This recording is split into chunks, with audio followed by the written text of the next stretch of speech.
needs a revolution, Jimmy. The American dream is just that. Just a dream. War is a continuation of politics, only by other means. Politics is a continuation of economics by other means. This is our bank. This is our war. And this is our plan of attack. Banks have become an essential threat to our democracy. So consider this justice.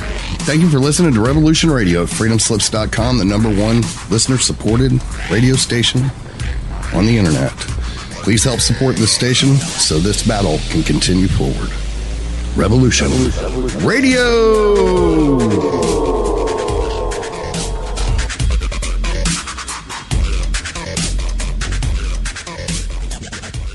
The opinions expressed on this radio station, its programs, and its website by the hosts, guests, and call-in listeners or chatters are solely the opinions of the original source who expressed them. They do not necessarily represent the opinions of Revolution Radio and freedomslips.com, its staff, or affiliates. You're listening to Revolution Radio, freedomslips.com, 100% listener-supported radio, and now we return you to your host.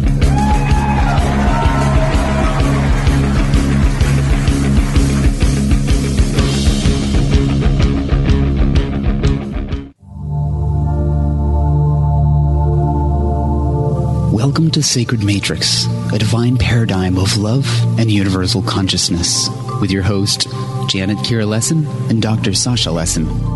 Together, we transform the world. And now, here are your hosts, Janet Kira and Dr. Sasha Lessin.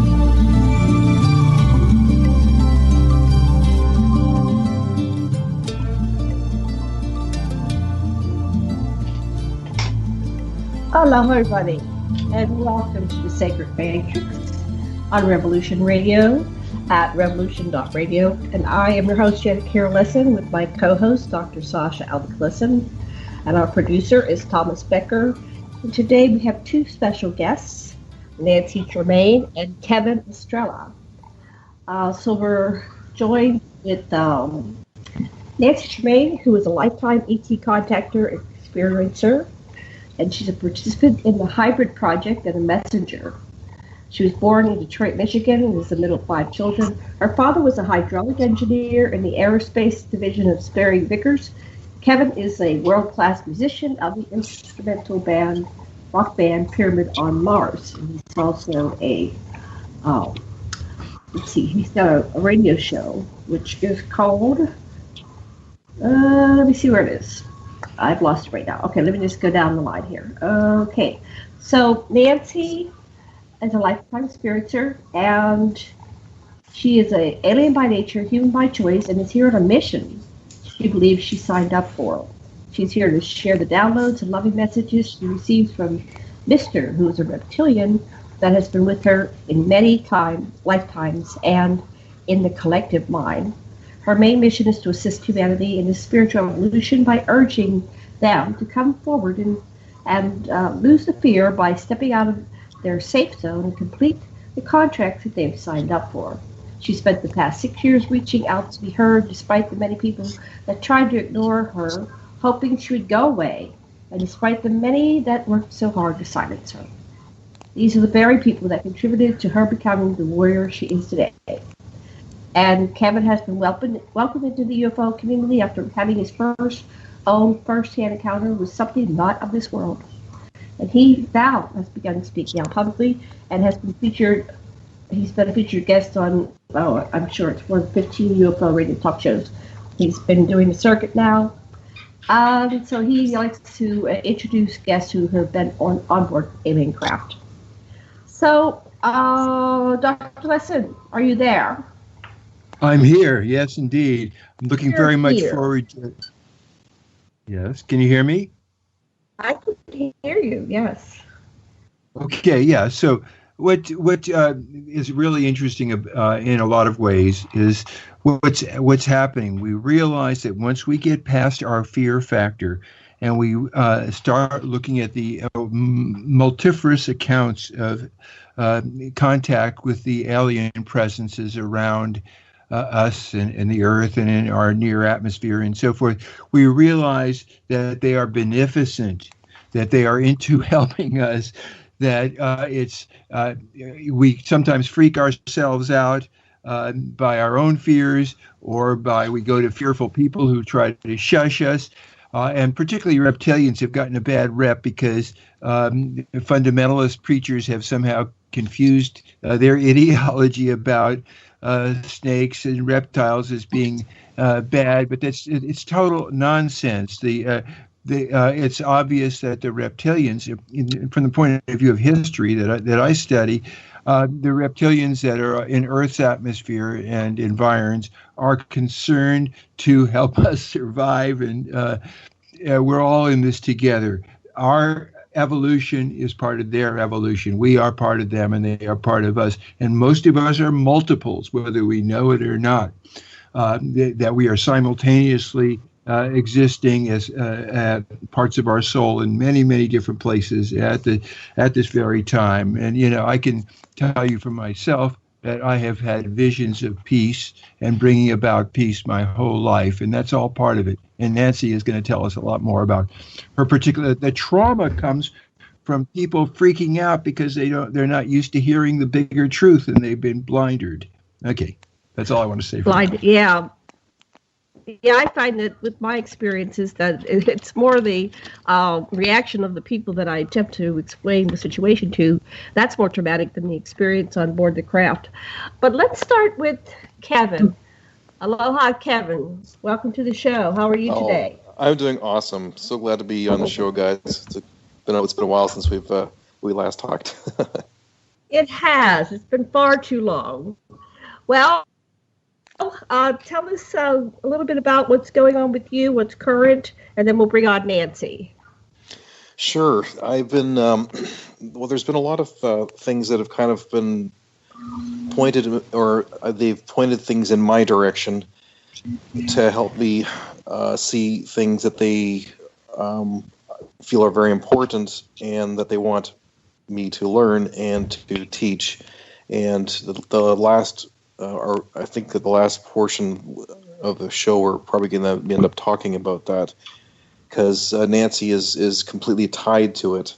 What Nancy and I have come to realize is that she and I are somehow it's the only way I can describe it, it's a consciousness quantum entanglement. She and I, because like the synchronicities that happen with her and I are just incredible. The largest synchronicity of my life took place, in June, which had to do with a message that was given to her of a series of numbers, and then she came to me asking for my help if I knew anybody who could help her, decipher the last numbers. And I said, well, actually, I do know an experiencer who had a similar experience. It was Jenna Orion, and so I forwarded the message to Jenna, and then Jenna responded back a couple, week later or whatever, and said, I'm working on it. And then I sent that message to Nancy. And then Nancy emails me back, says, Kevin, did you see the time that you sent your email? I'm like, no. She says, you sent it at 4:44 p.m., the first day of the first month. I received my ET phone call at 4:44 p.m., the first day of the first month in January. Woo! Yeah, I'm like, no way. And then she said, Kevin, the message is 444. That's the message. And the significance of that was that because, what 444, for people to understand, is that's an angelic number. It's a very significant, very powerful number. And there's a meaning behind it. And if you go look it up, the meaning is basically that the decisions that I have recently made are in the highest of order. I have 1 foot in the fourth dimension, and everything is coming together as planned, and the angels are singing and rejoice. Now, what's so significant about, what would be so significant to that? Well, what happened was 2 days prior to that, I received, I made the most difficult decision in my entire life. And that's when I left my wife and my kids. I had to separate from my wife. But it was necessary in order for me to be able to survive because it's not a good situation. She's a much lower vibration, and she was literally killing me. So the angels were actually there all the time, and they were basically saying, everything is okay and everything is going according to plan. So I was trying to figure out what are the chances of this synchronicity, and I worked it out finally. If you to send a message the same minute, the same month, it actually ends up being the chances are 1 in 44,740. Not coincidence. Wow. Not coincidence. So that's just one example of this quantum entanglement that Nancy and I have. The other one was like when Janet, when you contacted us about asking if we wanted to be on the show, and so then I was messaging Nancy, typing this thing up, saying, Nancy, how about you and I do a show together, and we'll talk about our experiences in the reptilians. And I hit the send button, and then 30 seconds later, a message comes up from Nancy. Kevin, I was just in the middle of emailing Janet about going on her radio show when I hit the send button. At the same time, your message pops up. Oh my goodness. Quantum entanglement. You can't make this up, man. No, you can't. No. So she and I realized that we have a really strong connection, and we still aren't, we're still not, able to grasp how exactly it is. But this is just an example. I mean, she and I, at the Alien Cosmic Expo last year, we kind of jokingly said, hey, let's manifest some ETs. Yeah, let's do that because I know they show up at these places, And then we kind of laughed about it, thinking, oh, it's not going to happen. And then all of a sudden, we meet these two strangers, and over the course of the evening, we finally put the pieces together, realized that they were not human. Oh my God, it was just incredible. Yeah, that's great. What led you to believe they're not human? Well, there was several things. Is Nancy on the line too?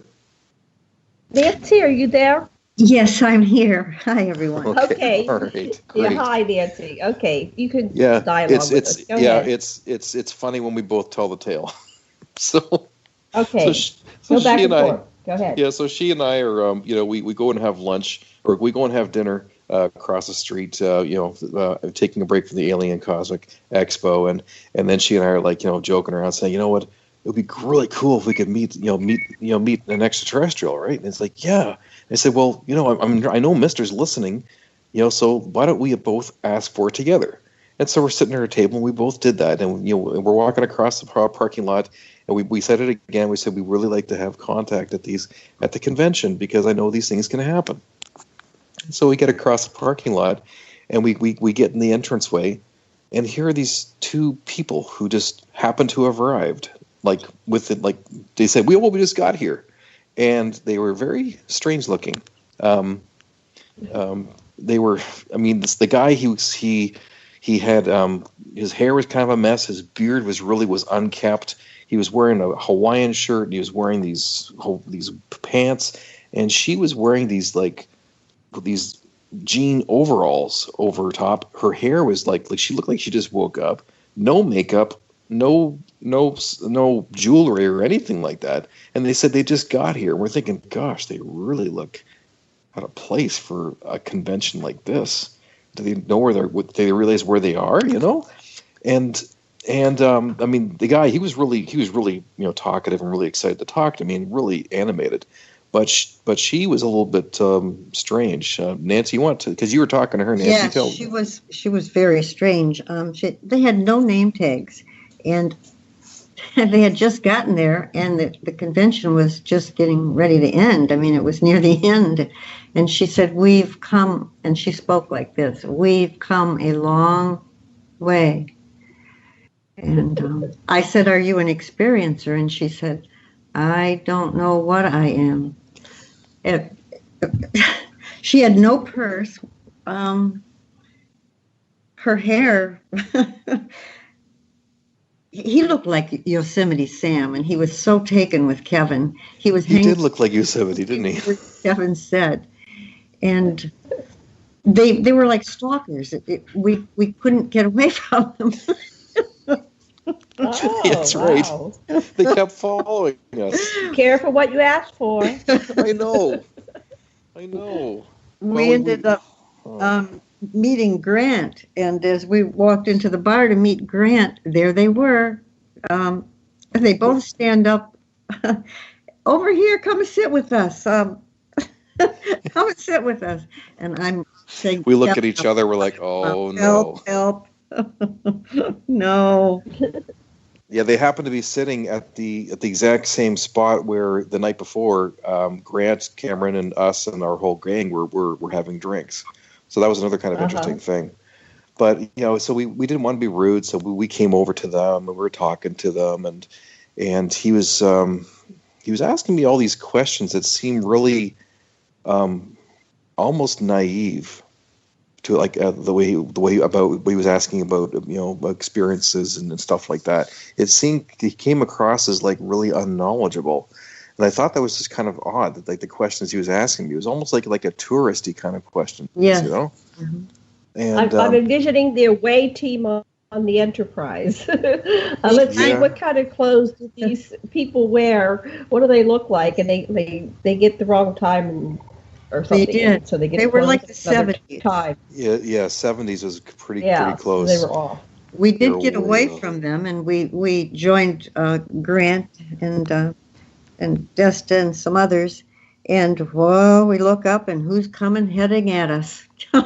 Nancy gave me just enough. Nancy gave me just enough warning, saying, "Oh, Kevin, here they come." I'm like, "What?"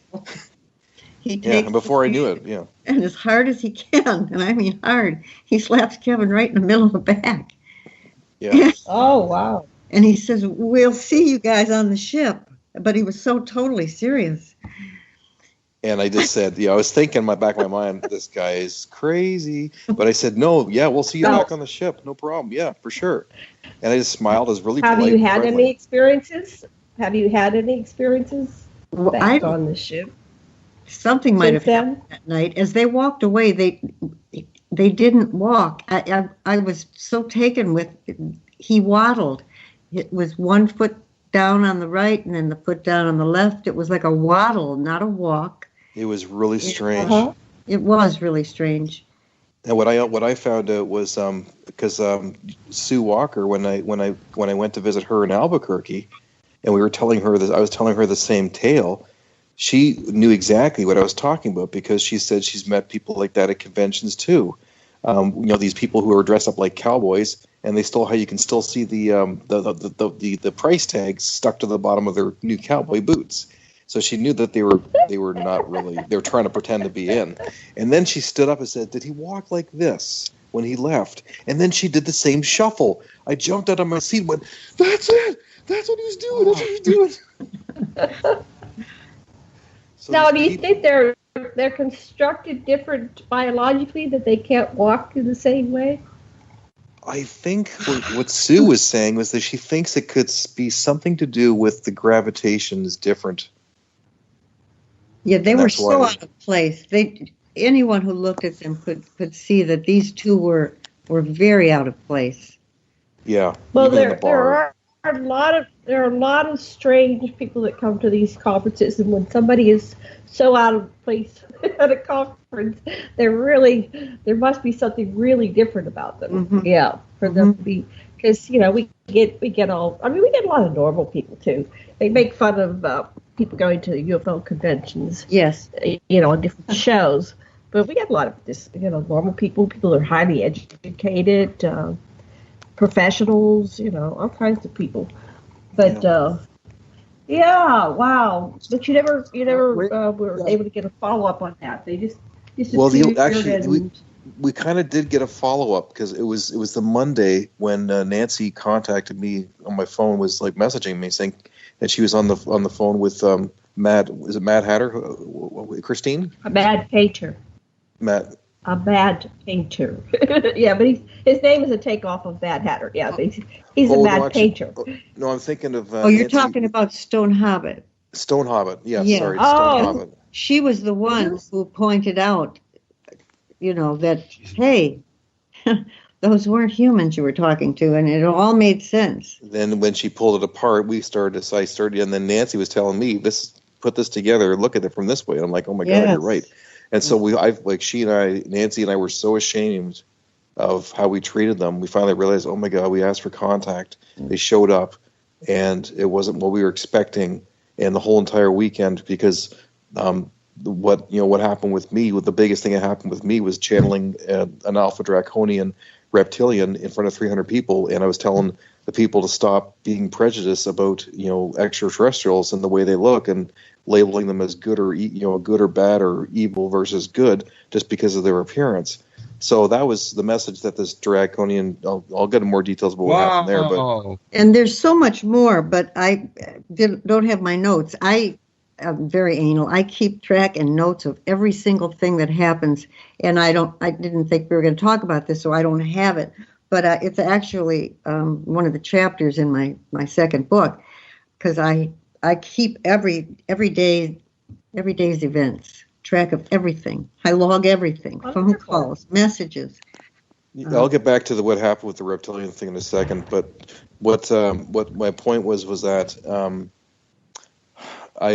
my message to the people was to basically stop being prejudiced. It's a Star Nation prejudice, and it's not right. But that's exactly what Nancy and I did. At an emotional level, we were prejudiced, and we were completely ashamed of what we did and our behavior. And so I just kind of telepathically, I was in my car, and I telepathically sent out a message saying, "I'm so sorry for the way we treated you. Yes. It was wrong. It was unfair, and we learned our lesson, and it'll never happen again.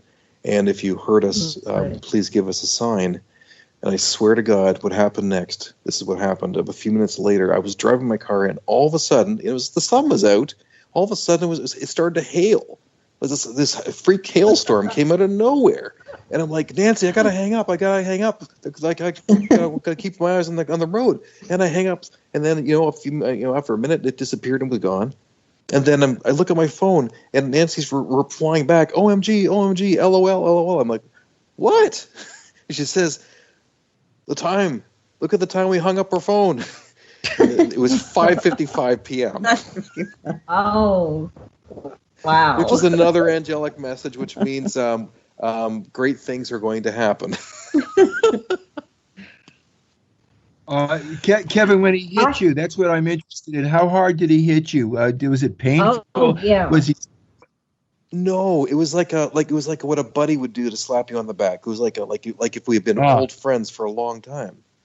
Yeah. Oh, I see. It was a friendly gesture. Yeah. Very much, but it was very powerful. It was like boom. I was like, it took me by surprise, but it was like it was kind of strange. It's like no one's ever done that before. Like you do that to somebody that you've known for a long time. So, and they don't say we'll see you on the ship after they hit you. Yeah, see you on the ship. See you on the ship. Wow. They have a sense of humor. And they sent you the hailstorm. They wanted to get your attention. Got your attention. Wow. So I should probably fill in the story of what happened with this draconian thing. Okay, let's do the draconian. Okay. So this is the Alien Cosmic Expo in Toronto. It was in June. And when I first arrived there, I met up with Campbell Foster, who I interviewed the month before, and he has this pyramidion pyramids that he builds. You can actually get in, sit inside these pyramids and meditate. And I had him on the show, and we did we did a sound healing. But I wanted to check out this his pyramid, and so I go inside it, and I'm pretty sensitive, and I immediately felt the energy inside this pyramid. These pyramids are made basically with copper tubing, and then they're held together with wooden circular things, and there's magnets on calibrated on certain ports.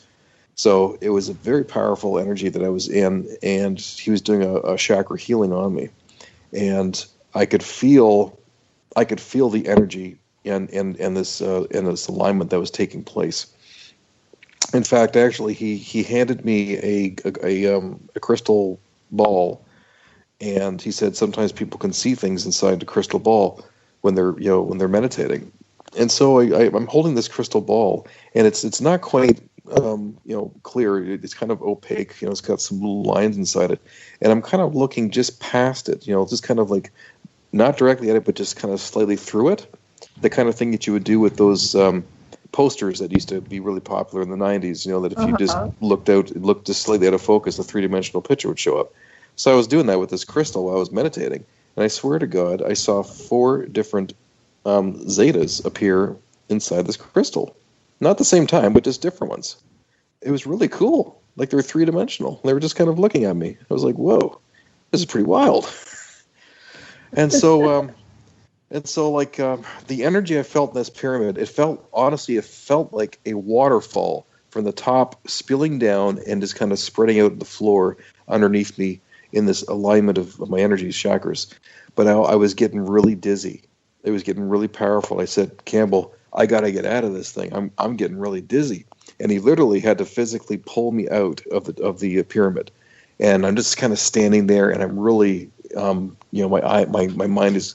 It kind of felt like when you're out of focus, but your energy kind of out of focus. So it's kind of hard to explain, but I just felt really kind of dizzy throughout my entire body. And what I found out was happening was actually my chakras were actually starting to align, but it takes a while for them to come into an alignment. So I go to the ace and the speakers, because they were doing the speaking. And I was still really dizzy, sitting in my chair. But over a period of about half an hour, I felt my energies really align, and I never felt such clarity of energy before in my life. I could feel this power, this energy just flowing through me. This is important as to what entailed next, because honestly, I really feel that this was important as to why this happened. So my energies are flowing through me. And then it was a guy from MUFON who was doing a presentation. And you have to understand that some of these MUFON guys are kind of green when it comes to understanding the larger picture.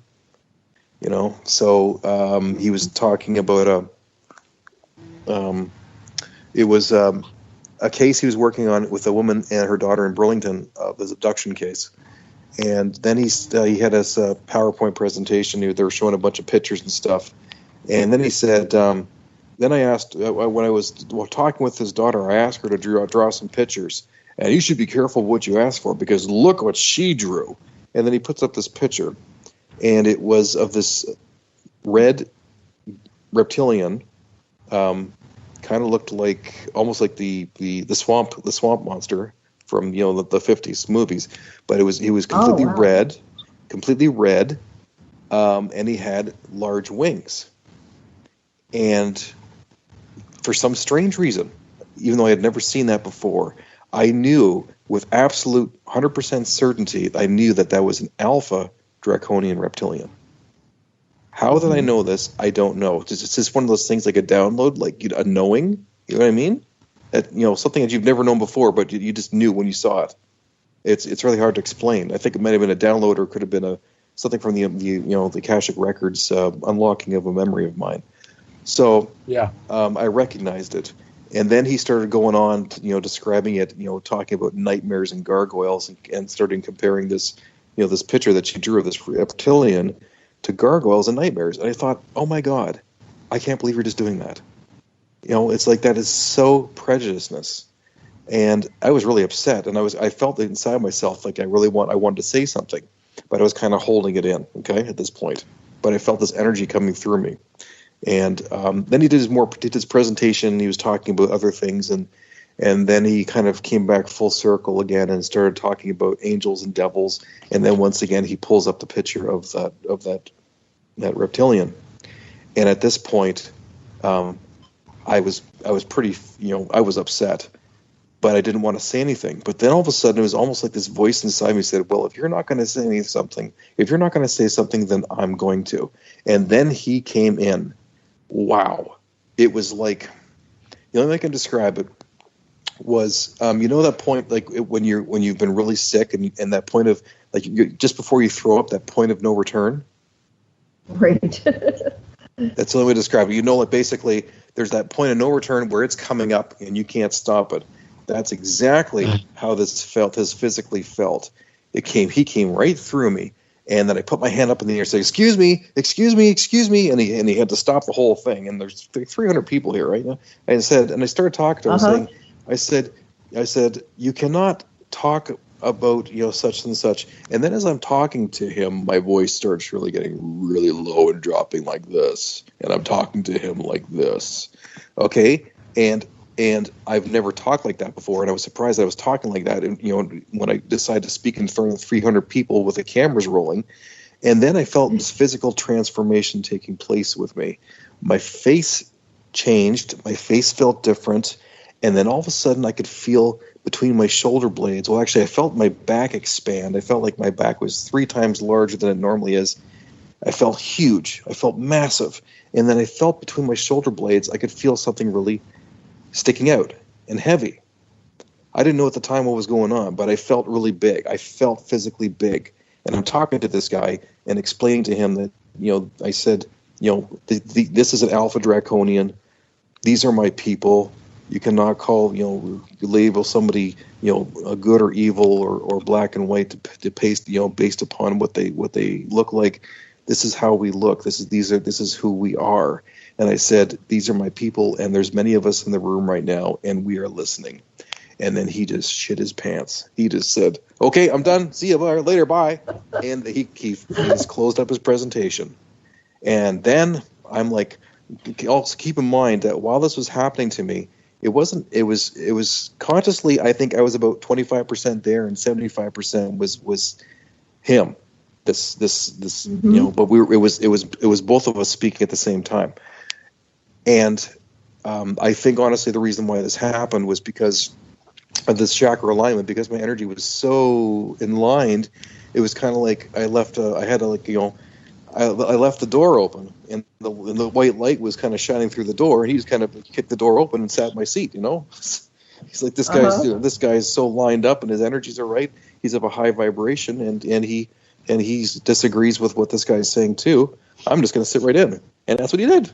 He just sat down and had his said his piece. But man, he was big. God, he was big. They are. Yeah, and I think if that movie Jupiter Rising, have you seen that movie Jupiter Rising? Jupiter Ascending is supposed to be about me. A bunch of people saw the movie and they had read my book and they go, Janet, that's your story. And I go, what? So finally, about a year after it came out, I got to see it. And I could see the resemblance. Yeah, there's. It's like somebody read my book and changed it, enough that you wouldn't say, well, that's it, but enough people recognized it. They said, okay. But yeah, there's reptilians in there. Go ahead. Yeah. The ones that came through the floor with the big wings, those are like Alpha Draconians. That's what I felt like. That's exactly what I felt like. And that big, too. So, yeah, it was crazy. And then maybe it was 3 months ago, I decided to do a little research project on the history of reptilians, and I found this video I was watching. And in the video, it's kind of funny because after I experienced that thing with the ACE, I took a picture of myself that was taken in the pyramid, and then I also found 2 pictures of reptilians I found on the internet that pretty were close to to what I felt like I looked like. But then I watched this video of the reptilians, and they talked about the different species of reptilians. And when they got to talking about Alpha Draconians, lo and behold, the pictures that I pulled up on the internet were the ones that they were showing. The exact same pictures, the exact same drawings. Wow. So that gets us to reptilians. Yes, it does. And so you've had experiences with reptilians, and I've had experiences with reptilians. And Nancy wrote a book about her experiences. So are you complete with your train of thought, or do you have some more things to say, and then we'll no, this is a perfect spot to pass it over. But just to let you know, there's also more history that I have with reptilians personally, because when I did a reading with Elizabeth April, she told me that I actually was a reptilian in ancient Egypt. So, and that was actually confirmed by a tall white who I had a chance to talk to. So I have a past life, definitely a history of being a reptilian. So you talked to a tall white. Go ahead, Sonny. Your turn. Yeah. Oh, well, it's just that, one of the people I've been interviewing, Stuart Swerdlow, talks about the Council of Hatona after there was a huge war between the Atlanteans and the reptilians, which was a breakaway reptilian group that had come to Earth. And finally, there was at the Council of Hatona, in the Andromeda group, they agreed that they would make humans with volunteer extraterrestrials to give them 12 humanoid Lyran groups and one reptilian. And the reptilian group particularly made their key in the brand. All of us, if they can access us in our, we are receptive to, and we are partly reptilian. Our brainstem and our survival self is right there, and we are all reptilian also. All human beings are. That's right.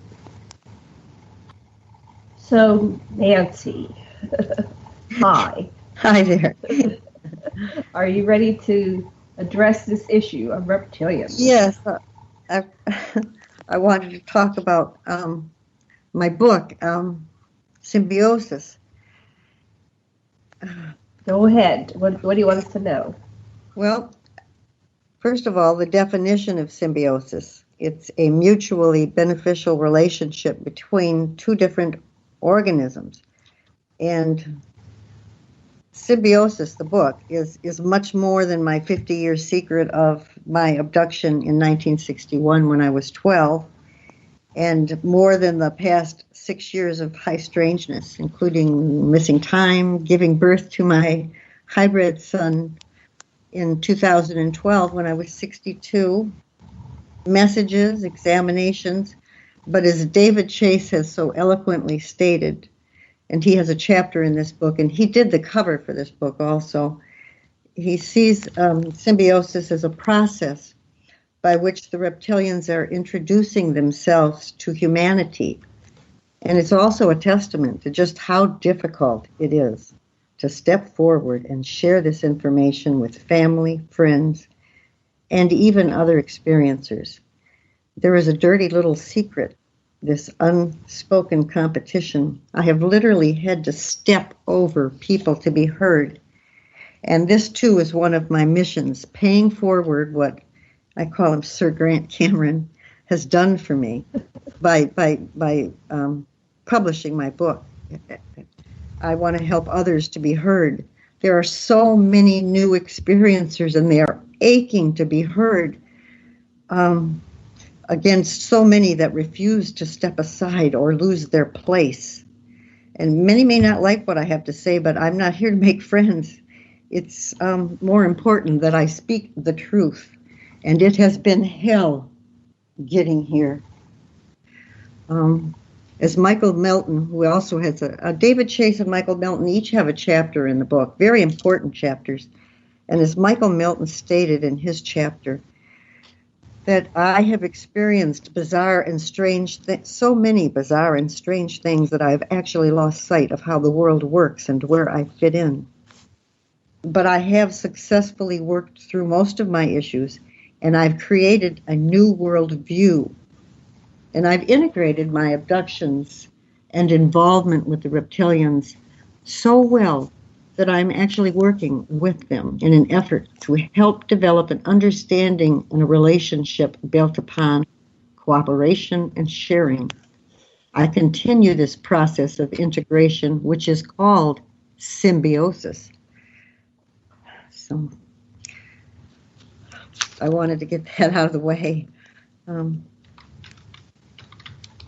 I kept the secret for 50 years. Go ahead, yeah.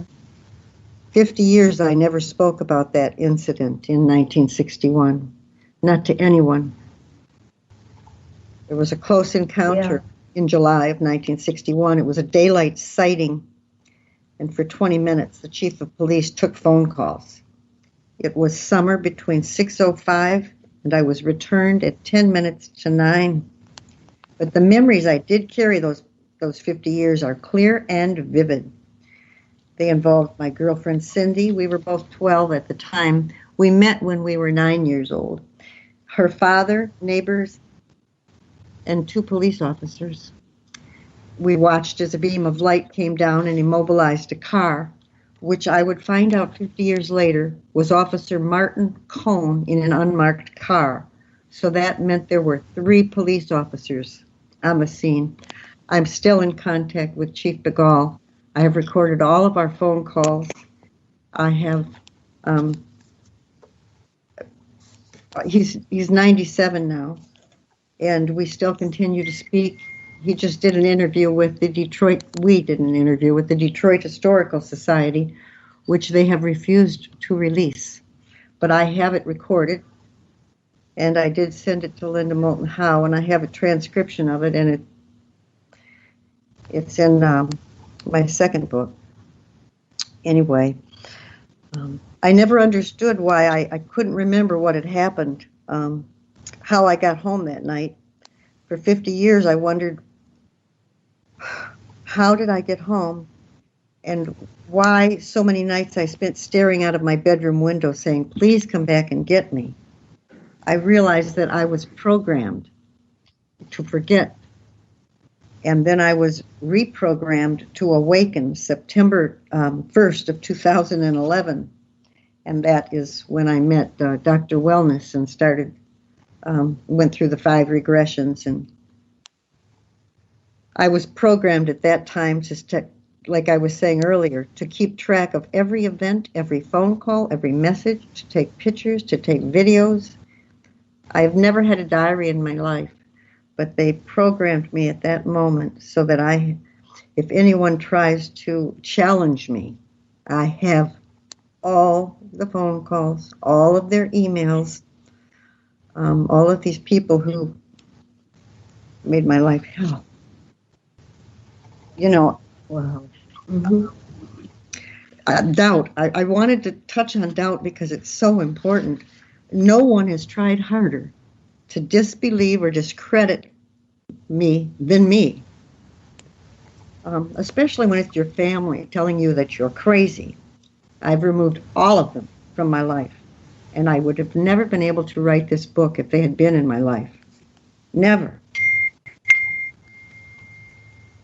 I cannot try to deny or reason away police witnesses, recorded conversations, witnesses that include an attorney, fireman, and 3 therapists that all validate me.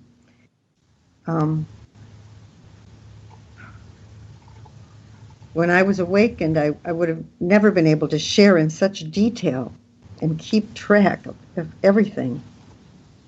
Had I listened to all of this negativity and the attacks on me, my mission would have been lost. And perception, I'll get to that in a minute. I had notes that I thought were really important. I wanted to share. You know, an enriched life comes from our ability to see many perspectives, not just our own. When I sent my book out to the first publisher, 2 days later I received we don't want it. Now, they didn't even have time to read it. And I was just sick. And Mr. immediately put this message in my head. He said, closed minds, closed doors. So I got a smile out of that. And that is exactly why poor David Chase did 2 covers for the book. The first cover was a picture of Mr., and it was received so poorly, and I was attacked on Facebook by a friend I went to school with. We don't want to see that stuff. We don't want to see that scary stuff. You know, you were always fun in school, but we don't want to see this. Of course, I deleted her and all of her little minions. So Mr. kept putting this image, and this is how he works with me. He places images like slides in a projector in my head over and over again, removing them until I either draw them, put them to paper, and I knew I had to share it with David. So I told him what the image was, and that's the cover of the book. And David did exactly, right down to the ankh ring on the finger, because He wanted his physical form changed to something less frightening and yet still depicting the bond and love between us. So it's a great album cover. Or not album Yeah, cover. it's a great book cover. book cover, yes. Sorry, I'm a musician. Yeah. But what I'm very curious about the first one. What was so frightening about the one that you decided not to use? Because it showed him in full with his webbed alligator feet and his heavy tail resting on the floor and his scales and he was wearing a red cape, wasn't he? Blue. Blue cape. I believe it was blue. I've got the cover somewhere. Yes, but your cat in the background has got my cat Yeah, going I'm gonna go crazy. get her. She is Let her in. flying What? all over this apartment. Hold on 1 second. She's talking. Where is it? You know, we look at elephants and we look at rhinoceri and saber-toothed tigers, and we can take that in. I think that I'd really like to see that other picture too. Well, I will share it with you. I will absolutely. I will repost it on Facebook. It's a beautiful picture. David did a beautiful job. And I'd love to see it. You know, and I wanted to touch on our perception. You know, the positive and negative assessment of an ET experience is determined not by the action of the ETs, but by the perception of the experiencer. Oh. They are only considered abductions until we have accepted our reality as positive. It is then that we can participate and realize that we have a mission. My mission is so much more than simply assisting humanity to lose fear. It is about how we choose to accept, to learn and share. This is our opportunity to come together as a collective force. Our strongest defense is simply love and unity, and that's all I ever get from Mr. and the Reptilians is love and unity. You know, Dr. John Mack wrote a book. He's my hero, by the way. Abduction, Human Encounters with Aliens. And in it, he talks about how he's been asked so many times why experiences that appear cruel and traumatic, how can those be spiritually transformative? And this is his answer. Sometimes our most useful spiritual learning and growth come at the hands of rough teachers. One might even go farther and argue that spiritual growth is inevitably disturbing as the boundaries of consciousness are breached and we are open to new domains of existence. And this is where I wanted to play that 1 minute and 30 second Read the Fear. Let's see if it was my Mad, can you? Yeah, let me ask our producer. Mad, can you play the YouTube that I sent you the link to? Would that be possible? Yeah, give me a second. It'll take me a second to set it up. This was my first conversation. I have to find it for one thing. Oh. It's Yeah, only a I minute. sent it earlier today. Yeah, okay, he'll do it. He's very good. Okay. So, So, you know, an interesting way to look at it while he's fishing around is that there is no other. That the illusion that there is an other is not seeing that you are part of a coherent field with whatever you're saying is other. Okay, I'm ready. I have to change my settings and then I'll start it. Okay, and this was what Mr. shared with me when I was 12 years old in 1961. It was our first conversation.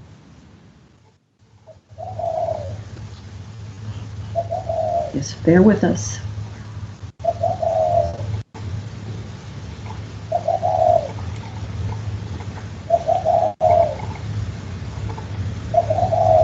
See?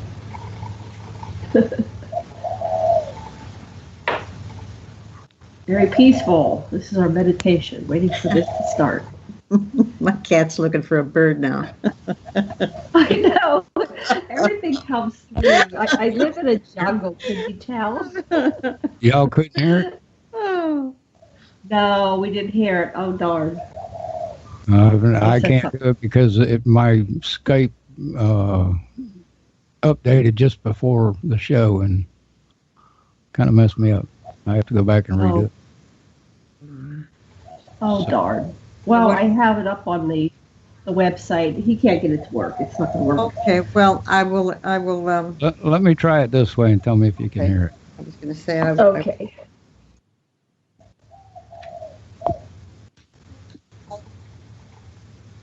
Yeah. No, we're not getting it. Okay. Oh, well, darn. Okay. It's hard sometimes to play them on, yeah. It was a good idea, though. I do have... I have an idea. I could, I have my speakers and my laptop up. I could just hold my phone to it. Okay, we'll try that. Yeah, go ahead, try that. That's what I just tried with my computer. Yeah. Oh, you just tried and it's not coming through. Well, that's okay. I'll I'll get it in a second here. Oh, okay. 1 second. We're going to do this. It's worth hearing. Here, let me see if this works. Okay. I was looking forward in time to the nice one. She was the female on board because they didn't want to take me through the laparoscopy again. And she helped me get dressed, and she walked me back to the pilot. And as I approached him, I was confused and I was angry. I said, "Mister, why did you let them hurt me?"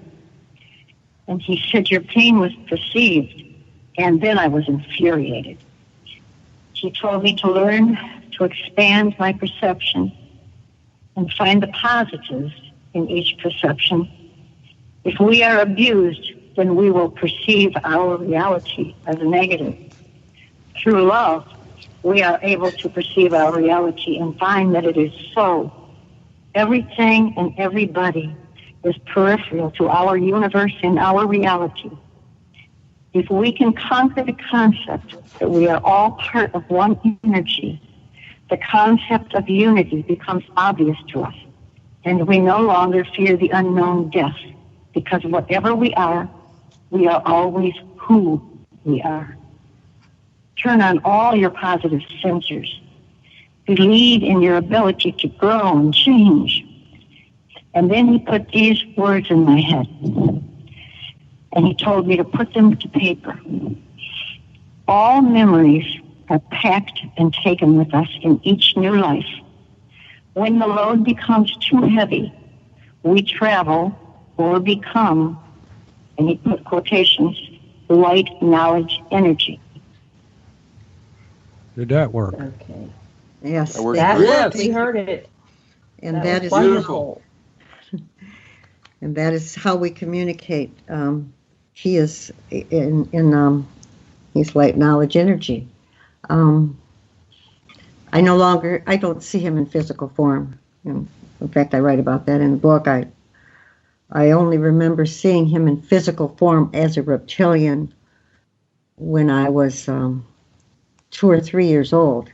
And I was watching his scales pull away from the foundation, and it so bothered me that I wanted to reach up and scratch his scales. And he realized that it bothered me. So I have never seen him in that form since. We don't have need for that. We communicate either in featureless form when I was on board with him, and he is light knowledge energy. I also have the very first 4 messages that were given to me in 2011 when I was awakened. And it's only now, it's funny because it's really, they're starting to understand them. Like the message, our messages are not for everyone. Many will be left behind. Well, I didn't think they meant that literally. And then 3 years later, in 2014, I was told, no, in no uncertain terms, this is to be taken literally. Many will be left behind. Well, I still didn't get it. And it's only now, right now, that I fully understand this message, the left behind. The left behind are those that are spiritually not evolved or awakened. They will not be a part of this collective consciousness. That's why I feel less and less attached to this planet. I just feel so unattached. And we will be back after this commercial break. Thank you for listening. We'll be back in 5 minutes.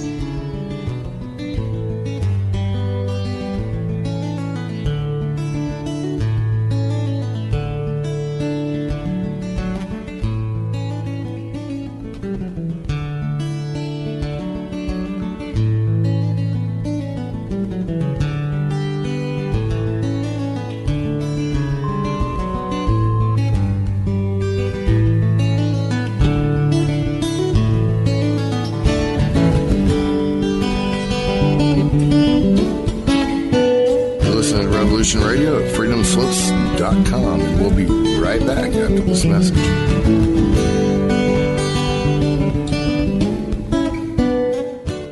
You need some more speed records in this day and age. You need coverage.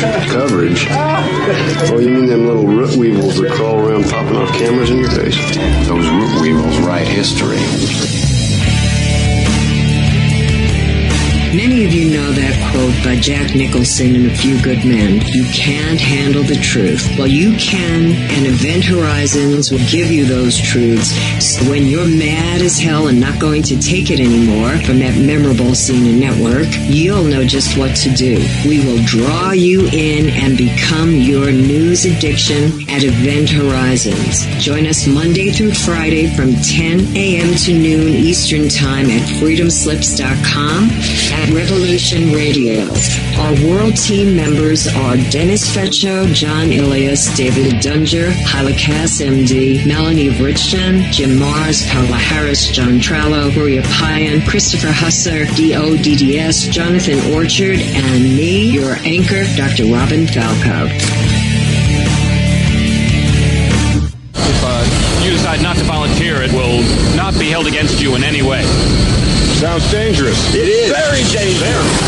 Count me in. And that's right here at Revolution Radio, freedomslips.com, where information never sleeps.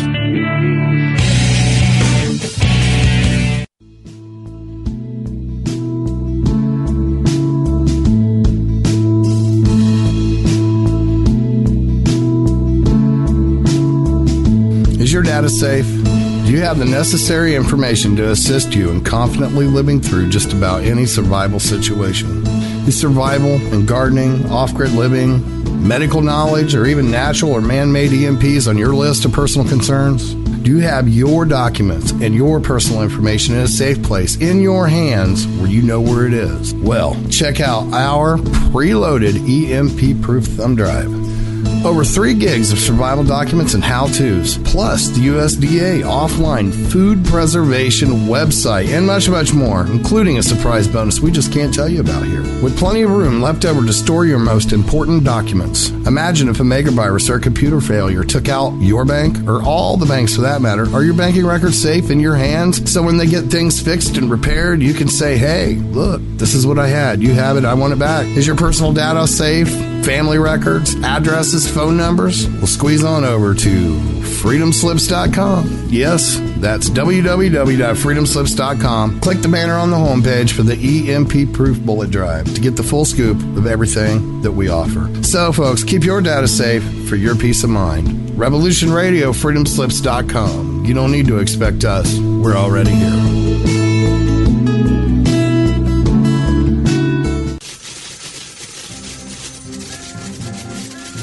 In breaking news, A visiting Syrian diplomat reported today that their population is evolving rapidly and advancing into a fifth dimensional consciousness.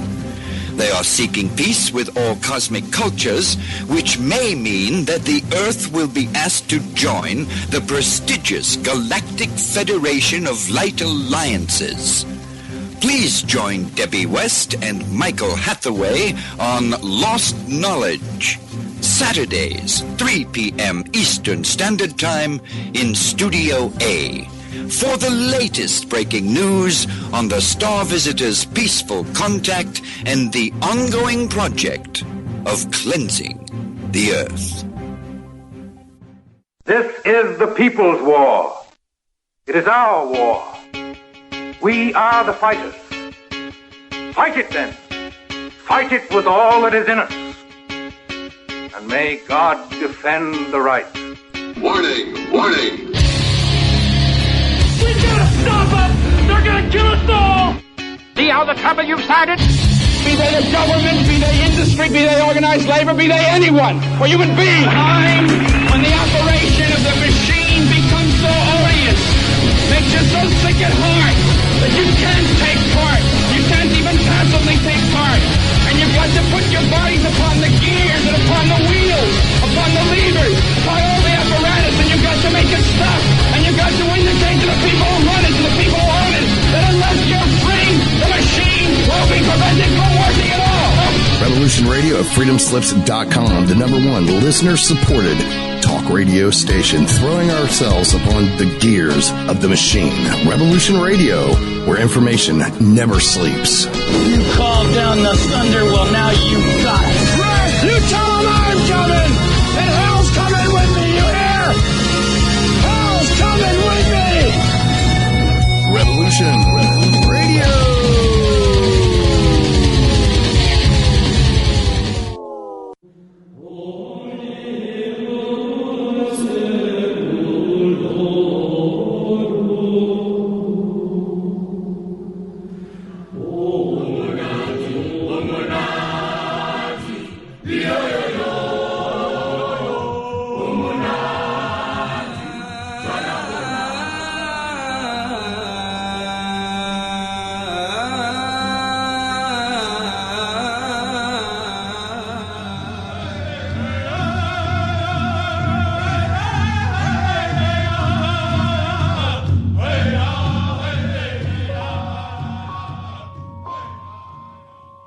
Join Revolution Radio every Wednesday, 8 p.m. Eastern Time on Studio B for Momentary Zen with host Zen Garcia at freedomslips.com, the People Station.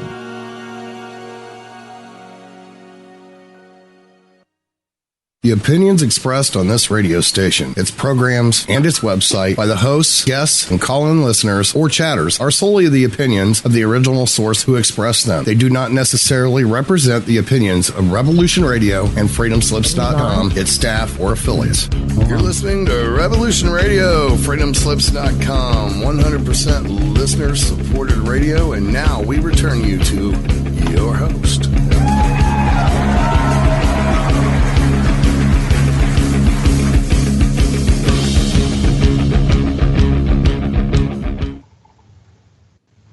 Okay, you are back live. Aloha, welcome back to the Sacred Matrix on Revolution Radio at revolution.radio. And I'm Janet Carolessa with Dr. Sasha Aliason. Our producer is Thomas Becker, and our guests Kevin Estrella and Nancy Tremaine. And we're left off in a very exciting part, and we'll be back to that in just a minute after this announcement. It's time now to go over there to that donation button on Freedom. It used to be Freedom Slips. It's revolution.radio, and donate what you can: $1, $5, $15, $20, $100, $1,000, $1 million, whatever you can donate. It's greatly appreciated. We thank you very much for your donation. Mad Pater, where are we in the process? We have 1570 and 1570, and we need 2725. So we really need quite a bit of help. Okay, come on, guys, gals, go make a donation. Okay, where were we when we left everybody? Oh, go ahead. Back to you. Go ahead. This week, Hawk actually had to put $1,000 in of his own money on the station this week because of upgrades and stuff. Wow. Oh, I see. Well, it'll improve things for everybody, so dig into your pockets. Okay. Now, Sasha, where are you? I'm right here. I want you to know that reality is like an elephant, and we grasp it from various perspectives, and all of our perspectives can give something. So never diss another person's experience. If you just shut up and listen and empathize with a person, you can learn from everybody's experience. And what you'll inevitably learn is that there isn't any other, and that those experiences of other people are experiences that will resonate with you too, because we're all part of the this is a holographic universe, and we are in every consciousness, and every consciousness is in us. And so everything that you think isn't you is you, so you can love it all. That's what I think. That's beautiful. Thank you for that. Yes.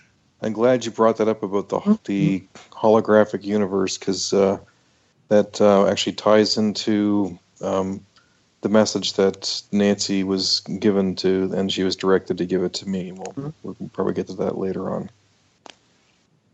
We will. We definitely will. So we're going to continue with what Nancy experienced and what she was told by Mr. And Mr. doesn't. Yeah, tell us more about your experiences. Okay. Well, I'll share a couple more of the messages that I've been given. I've been given so many, but these are some of the early messages. The body is a sending and receiving antenna, and your mission is not to convince, but to inform. And this last part was just given to me a couple of weeks ago. Your words will reach the ears they are intended for. Oh. Your destiny is to learn what you are and describe it perfectly. And I didn't get that. I didn't understand. They said to learn what you are. And then I realized that I am alien by nature, human by choice, and here to assist humanity during this spiritual evolution. So that explains that. We were talking about the reptilians and who they are and why they're here, and this is the information that I have been given from them. We know they are geneticists, and they're here right now. They're doing a much needed upgrading at this time, studying our emotions of fear, love, empathy, anxiety, and sexual pleasure. They are removing hate, rage, and the desire to kill and war. And their biggest concern is empathy, because humanity has lost so much empathy, because we have become desensitized with all of the commercials and the death that we see. And a study was done, and about 14,000 students over a 30-year period. Of 72 different studies were done in the University of Michigan here. And Sarah Conrath has found that empathy has dropped 40. I'm going to say this again because it kills me every time I say it. It was done with 14,000 students. It has dropped 40%. 40%. Now, without empathy, you can't have love. Empathy is love. Yes. And we're creating an antisocial society. And we have the proof with Trump in office. Sorry, I had to say that. Mm-hmm. But we are. And we're in trouble. So I wanted to ask about that, because I've heard that report before. And it seems, I was born in 1954, and it seems like that process is intentional. That our media started getting more and more violent. And I remember going to the theater about 20 years ago, and I was watching the coming attractions, and I said, I can't take it. I can't even take the coming attractions because they they were so violent. And I came out on one of the Bruce Willis movies, and I just said, how many people just died in this movie in the name of an action movie? It was just appalling. Mm-hmm. I said, there must be 1,000 people that died in this movie at the hands of Bruce Willis, and he's our hero. And it was just appalling. And I went, I can't do this anymore. So I withdrew from violence. But then I met Sasha, and he would sit down and watch something, and he'd say, that's so violent. And I go, well, that's not violent, you know. So our perceptions were different. But over time, I realized that was programming me to be desensitized to the point where I didn't recognize violence. But Sasha, who is a war baby, born in 1940, he didn't grow up with television like I did. I was put in front of a television and desensitized. So when television came, it was like, I don't want to watch that. And he wouldn't go out and play. So he was very sensitive, and all his life, he wouldn't watch violence like I did. Whoops. Okay. I got to turn that off. So anyway, I just wanted to add that. Sorry about that. I think that was intentional, and now I can't stand watching all those things in the theater. I don't go to the movies anymore. I just watch very, very, very peaceful, fun things. I'm very selective. I don't have television. I don't want that energy beamed into my house.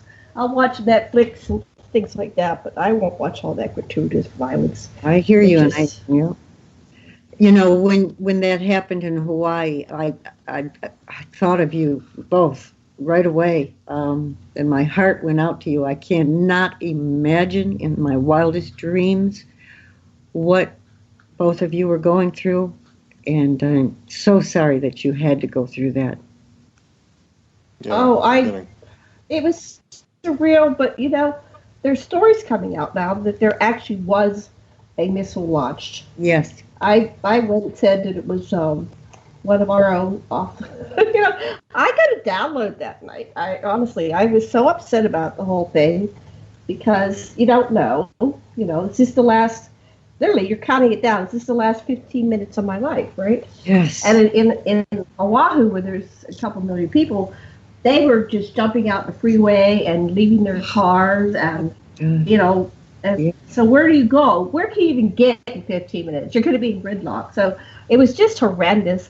And I thought this was intentional. They're doing this to freak everybody out.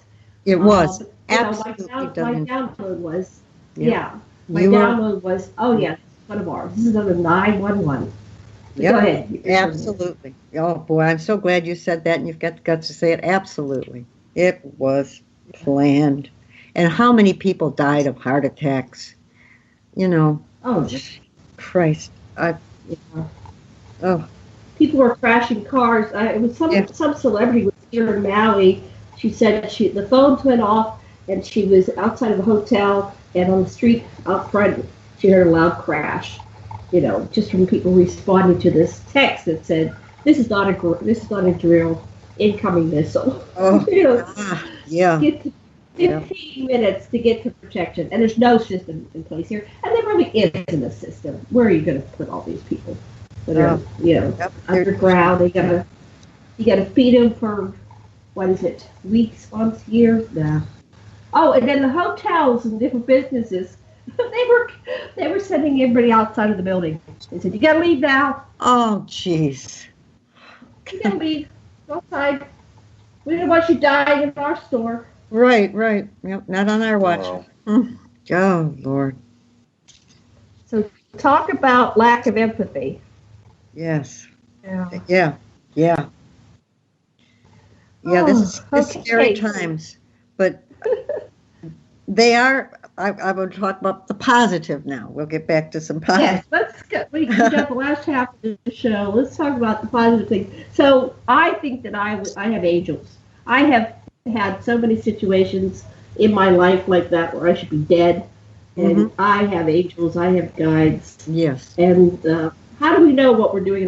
My sister, I called my sister, and I said, "What do we do?" She goes, "Well, this can't be real. Let's just pray." She symbols everything in terms of prayer. She's Mormon, converted Mormon. I said, "Okay, you go ahead and do it."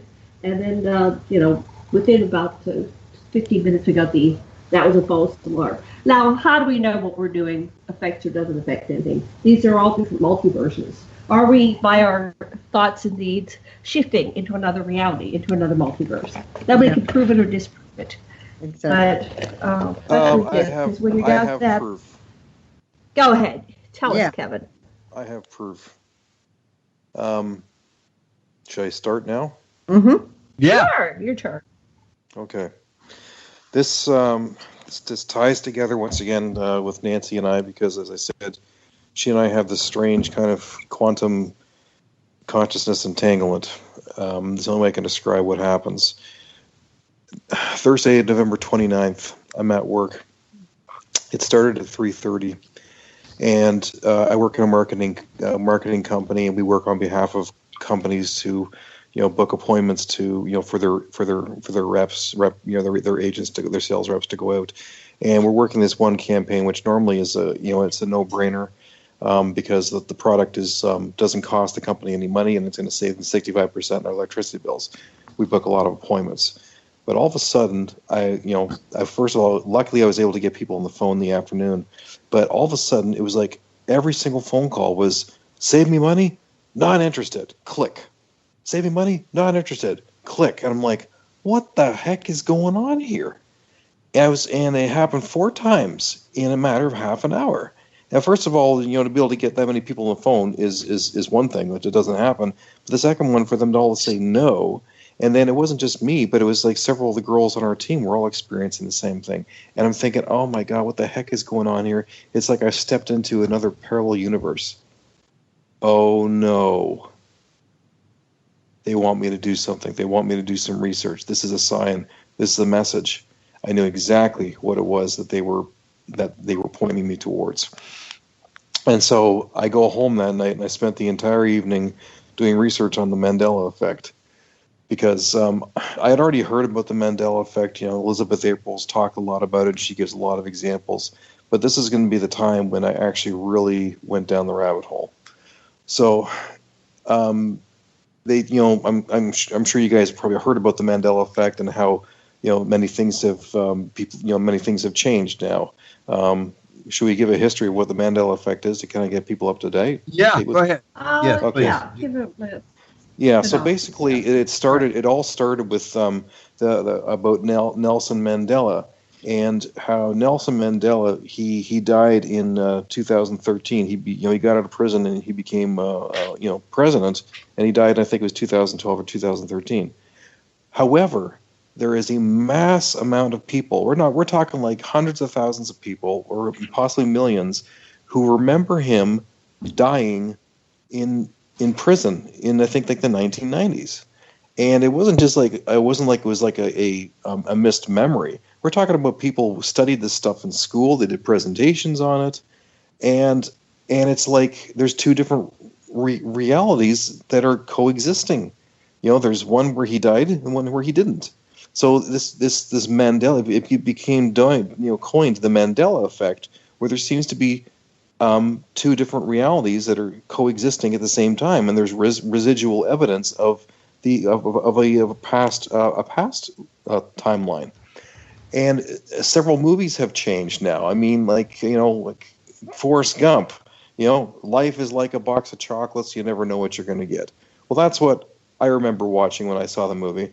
But if you go watch it now, he says life was like a box of chocolates. The movie's changed. You go and find any copy, it's not going to say is, it's going to say was. So that's one. And the other one was, for example, a great one was mirror, mirror on the wall, who's the fairest of them all? Well, that's not what it says anymore. It says magic mirror on the wall. It's crazy. For the Field of Dreams, if you build it, they will come. Well, no, and now it's if you build it, he will come. So that's just a small example of things. I mean, the Ford logo has changed, the Volkswagen logo has changed. There's many things that have changed. It's so crazy. We're talking about basically the thing for me that became the reality where I realized, wait a second, something's changed, was when they said about Star Wars. And I'm a huge Star Wars fan. It's been a part of my life since the first movie came out. And they've said about now C-3PO has a silver leg. Do you guys know who C-3PO is? Oh yeah, we know C-3PO. Yeah. So the big tall, the big tall golden droid. Well, the one that I grew up with, he was always one color. He was just gold. And now all of a sudden they're showing pictures, this Mandela presentation saying now he has a silver leg. I'm like, give me a freaking break. That's the funniest thing I've ever heard in my life. And they're showing these clips of different, scenes of the movie where he's got his silver leg. I'm thinking, that's some pretty good CGI. Whoever put that together, that's pretty funny. So I decided, okay, I'm going to do my own research on this. And so I start pulling videos on YouTube of C-3PO, and every single one, he's got a silver leg. I'm like, this is crazy. What's going on here? Somebody's gone in and they've changed these movies. Like he doesn't have a silver leg. Somebody's pulling a big joke. I said, there's only one way that I know for sure that this is BS basically, because I have my trilogy VHS copies. Okay, because I've had them since 1991, and I watched them with my kids a couple years ago. We watched the entire movies because I wanted them to have a full Star Wars experience, and I knew that my movies were right, that there's nothing wrong with them, that they were originals. So I go put the movie on, and guess what? They've all changed. I'm having heart palpitations, and I'm freaking out, going, oh my god, we're in an alternate universe now. Mm-hmm. It's true. Right. It actually happened. So I even found my Star Wars trading cards from 1980, and they've all changed too. These physical cards I had. So I realized that whatever has happened, some people are pointing the finger to CERN. They think that CERN may have done something where they, in our Large Hadron Collider, that they overpowered it or whatever, and somehow they've destroyed the timeline, and we end up, jumping onto the next timeline. So this is what I was, shown, and to understand. What's really cool, but with synchronicity about it, is that same weekend that I was learning all of this, I was part of a special group called it was Elia Pandolfi. You know Ron and Elia Pandolfi? Yeah, so Ron Pandolfi is he's with the CIA, he's known as the real Agent Mulder. Grant Cameron is on top of him all the time in regards to that, he's the one who's debriefed the presidents on the UFO stuff. So his wife, Elia Pandolfi, was doing a presentation on Sunday on Alice in Wonderland. And we were to read the book, and then we were having a discussion about it. And when I started reading Alice in Wonderland, it was a parallel to the Mandela effect, where everything that she turned around, everything that she knew had changed. Yes. Everything that she touched when she turned around all of a sudden was different. And she was going paranoid, she was going crazy, she was going mad. And she starts reciting, her history lessons, saying, I know this to be true, I know this to be true, this is real, I know this was to be real, that she's trying to grasp onto a reality, because everything around her was changing. And I'm like, oh my God, this is the Mandela effect. This was just, whoever wrote this book, 150 years ago, this is what's going on here. Knew about the Mandela effect. It's about the Mandela effect. And so... I have a Mandela effect thing, when we get to the point. I was on board the ship when I was 4, and they said, pay attention to Hercules. There were 2 movies out in the late 50s, Hercules, and then the sequel, Hercules Unchained. And they said, when you go back down to Earth, you're going to be seeing a movie. Your parents are going to take you to the movie theater. You're 4 years old now, and they're going to take you to your very first movie. And it was Hercules, but now when you get back to Earth, the first movie you'll see is Hercules Unchained. And that was in 1958 or 59, something like that. I have to look that up. That's the Mandela effect. So, yeah, it was between the 2 years. So that, when I selected a timeline, they gave me 24 different multiverses, and they said, choose the timeline that you want. And they showed it to me.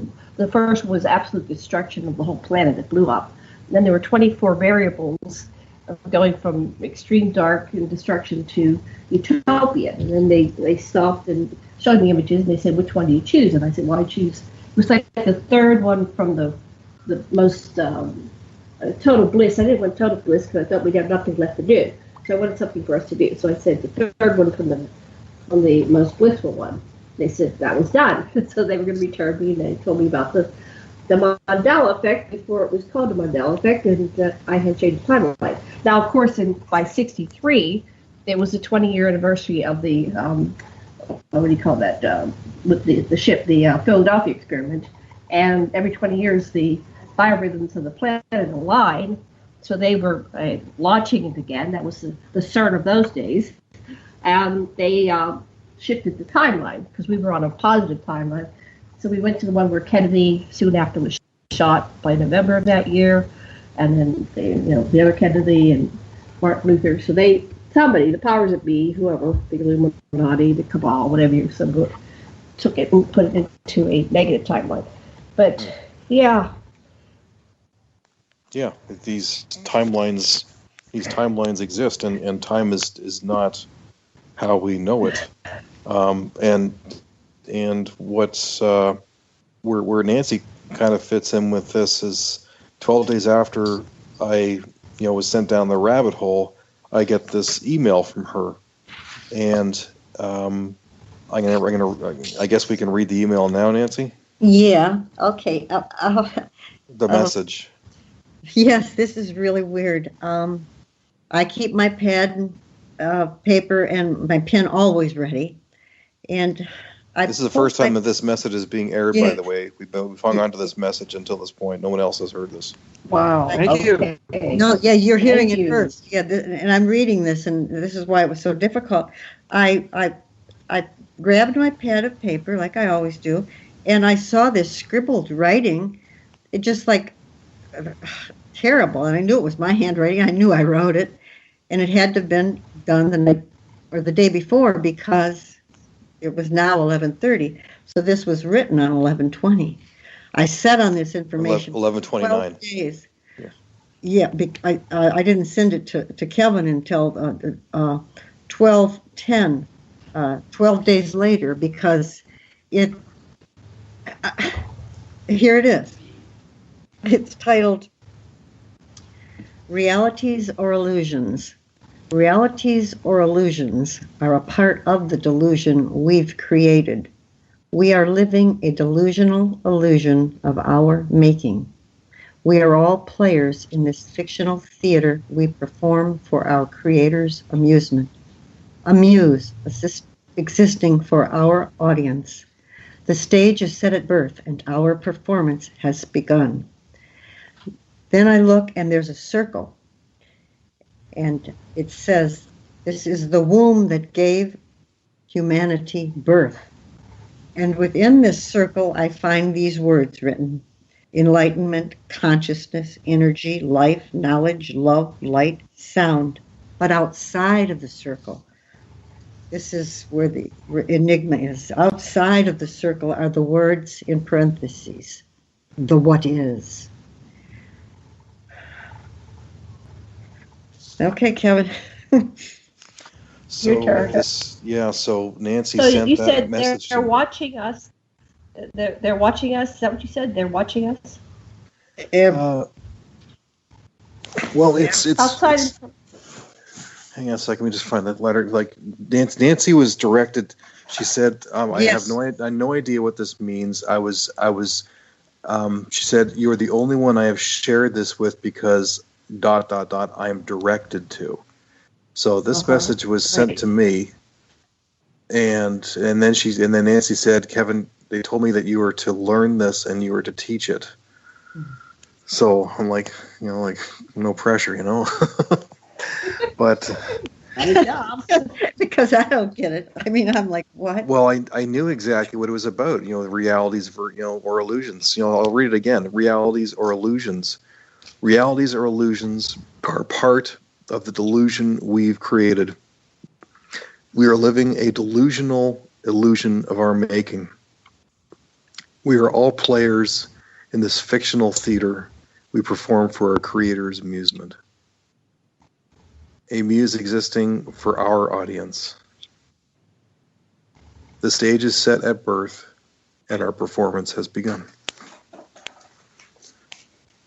So it's like, like once again with this Mandela effect, our reality is only a perception, and things can continue to change.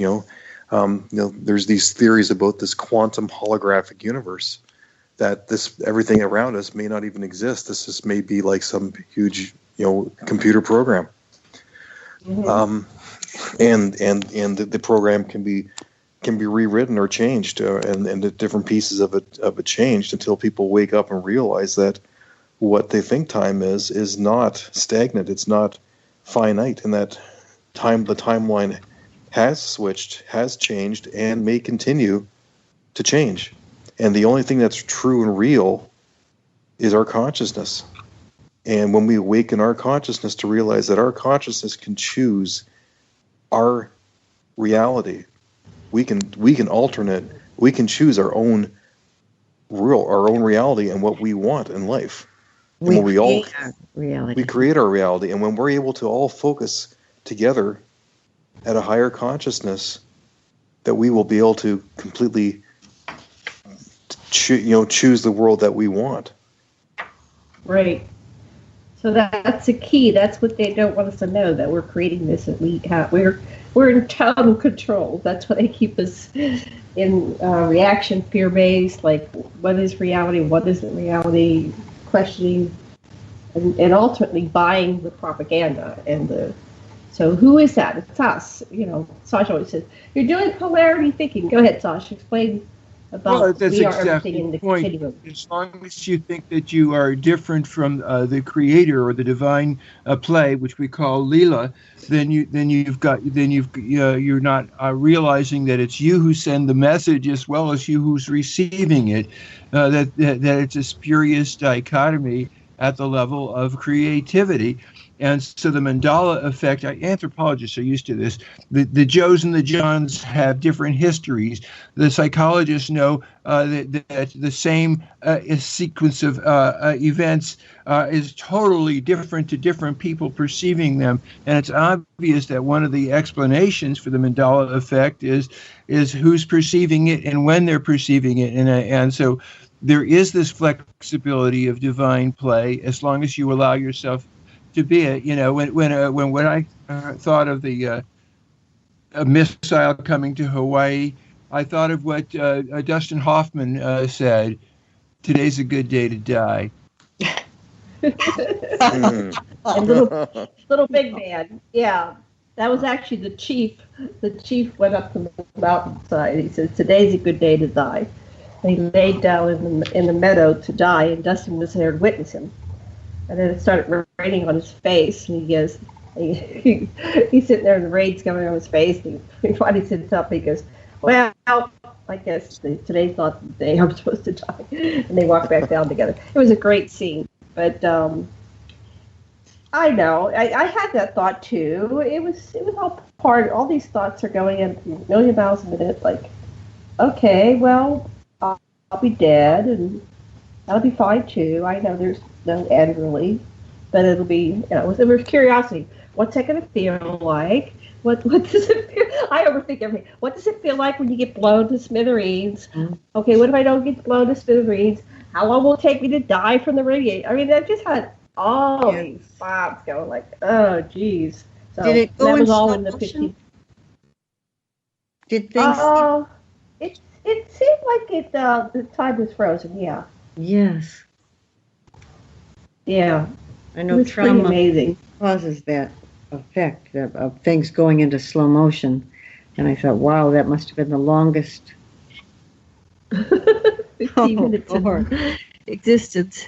Yes. But of course nothing came, and then it was like, so nothing's going on, so what was that about? And then I went into anger, like, okay, they just put us all through this. Yes. Yeah. I didn't hear till about it. My phone said it was an hour later, and that's when I really got suspicious. Like, whoa, what's going on here? Something was going on. It was some guy that just hit the wrong button. Go ahead. One way to think about it is that all the things that we bemoan, that we say are junk, are perfect and are here for, in existentialism, we say that the disrespect for consciousness, which is what existentialists think are evil, is exactly what gives us our purpose in life. That if what you hate is the matrix, then what your desire is to help humanity transcend that. If what you hate is ugliness, your motivation is toward beauty. If you hate injustice, then fairness becomes what your mission is. And so that in a way, that's what Nancy, what your whole experience is, that you have been challenged, and the challenge has brought out who you really are, which is an ambassador of the light. Oh, yeah. So one of the things that I was told in one of my encounters was that if you don't like the reality experiences, just change the channel. Yes. Or change the channel, or envision yourself on a highway that's got 12 lanes, and you're just making your way to the exit to go to because we have reality. Free will. Yeah, we have free will. Exactly. Right. Yes. So that's an exercise to try, and you can actually rewrite your past that way too. It's like, well, I didn't like what mom did or dad did. Exactly. I'm going to go back and rewrite that. And that seems to be actually does change it. Yeah, that seems to be what I've been I've been reading about with more of these videos I'm watching on quantum mechanics and whole concept of time. There's this false conception of past, present, future, when actually all there is all time. And how our future self can rewrite our present self, and how our present self can rewrite even our past self. Yeah. It's one circle with the words past, present, future in the circle. That sort of make more sense. Yeah. And my brother and I just watched the movie Arrival last night. And that was a key feature to the entire movie, was because they wrote in circular, and there was no past, present, future. It was all circular. And when you start watching the movie, you realize that the time, things with time, are all tied together. Of things that are past, present, future, are all tied together in a circle. I think there's a meaning behind that movie. Mm-hmm. Oh yeah, I really do. I'll have to watch that again. That was a wonderful movie. It was.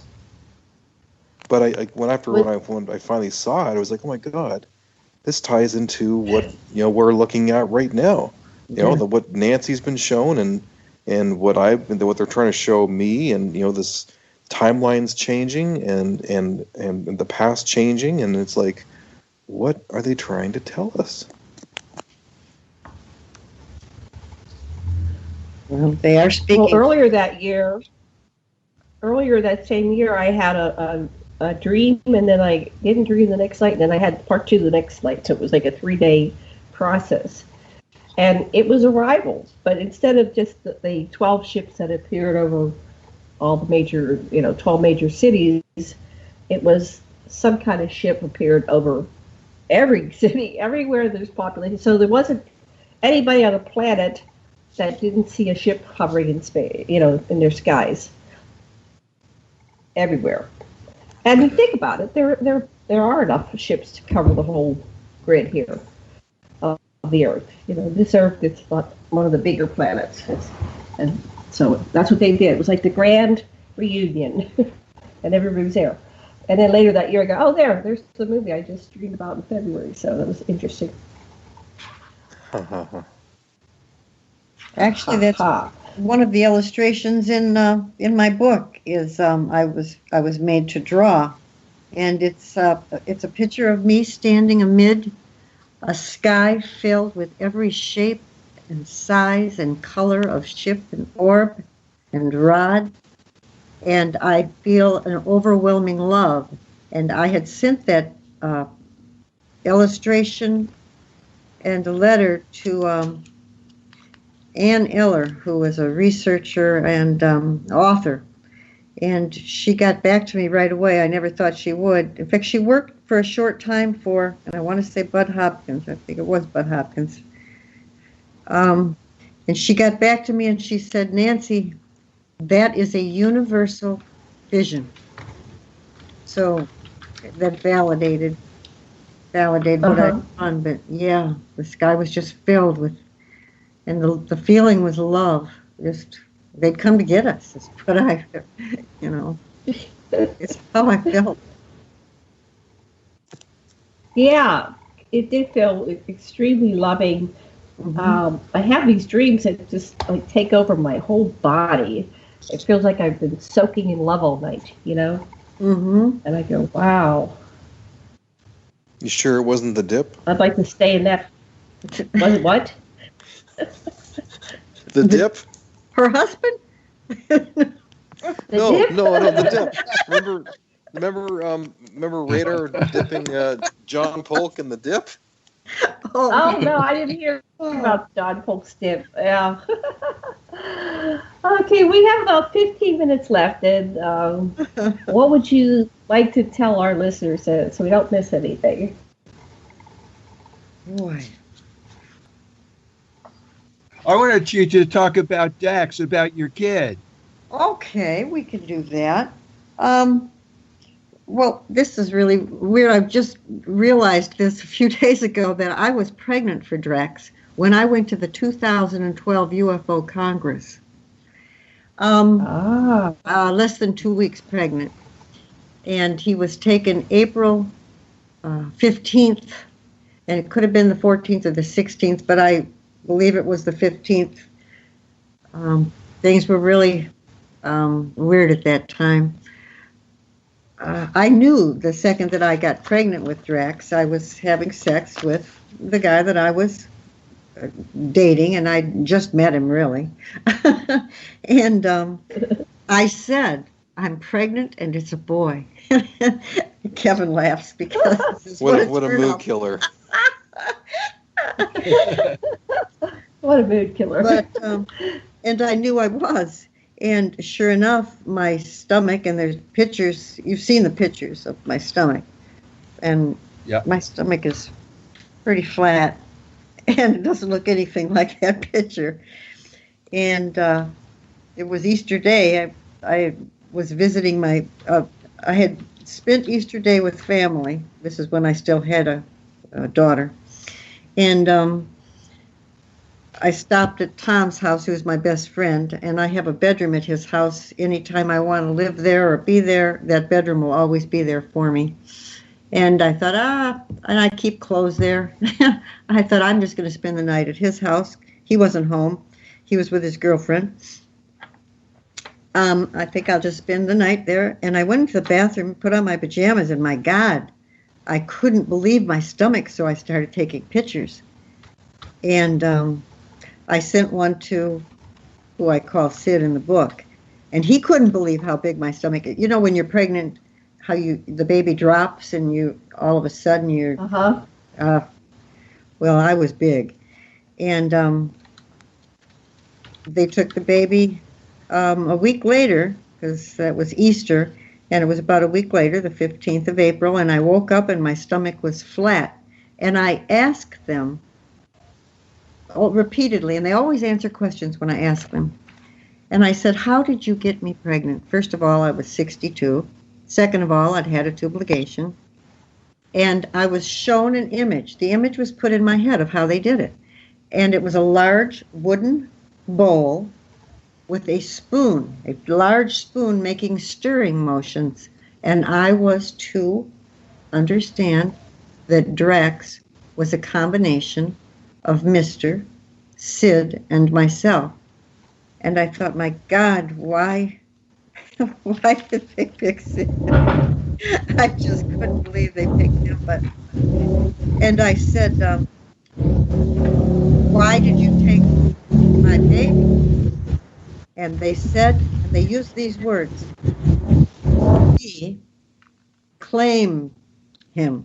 Now, I know what the word claim means, but I wanted to look for an alternative definition, because they said we claim him. And I found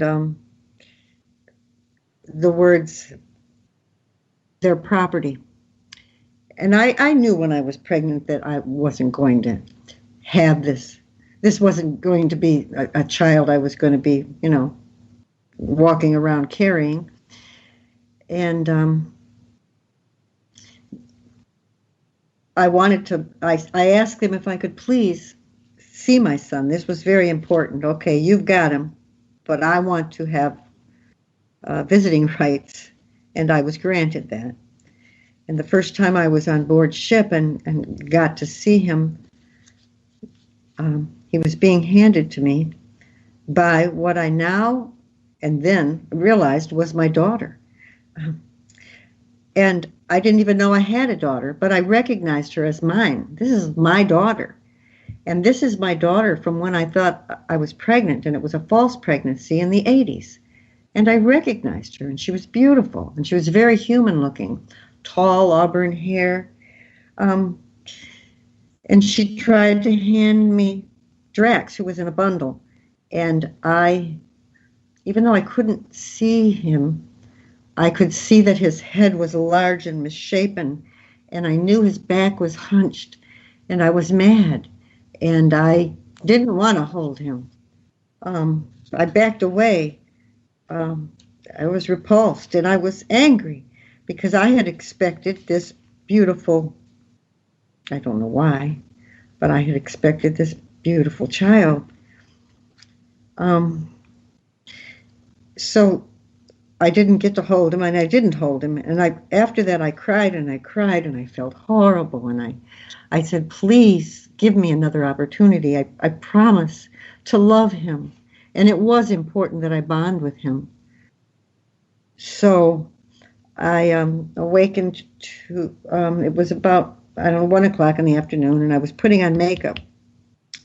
And I saw in the mirror the scratches, and you've got the pictures somewhere.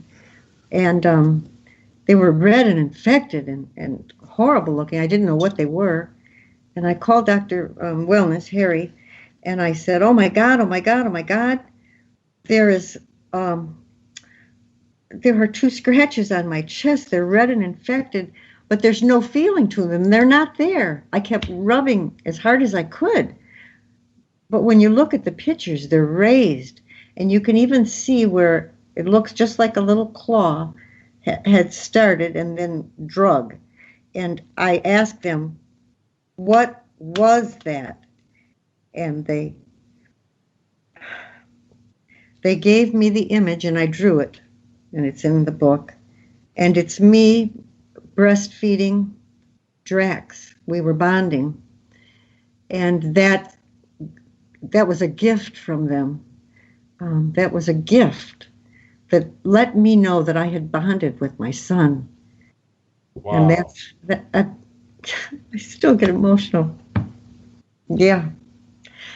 During one of my regressions, they said they were giving me gifts, and gifts in the form of videos that I've taken, pictures that I've taken, witnesses, and the wonderful people like all of you that have been put in my path.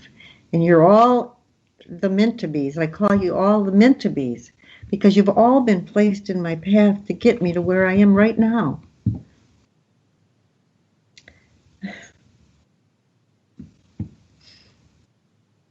We're glad to be the part of your meant-to-bes. We're very happy. Very happy. And Nancy, I've seen, what I've seen with you in the last, since I've met you, you have just completely come into your own the last couple of years. From the very first interview I heard of you, and you sounded very unsure of yourself and scared and stuff like that, to what I hear you talking now. And I just it's profound. Listening to some of your interviews, because they are so, it's like they're channeling through you almost. It's just unbelievable. I can feel it when they do, and it is, and I go right back to that minute in time. And the reason I'm more confident now is because I've accepted that this is real. This is really, really real. Like I said, the doubt. I wanted to disprove this. This can't be. I must be crazy. But it's all real and it's all true.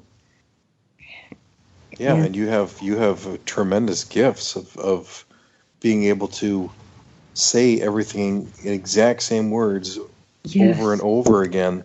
And these are not like some of the things you've said are really complicated. It's like and you say it like it's you know it, and because they say it.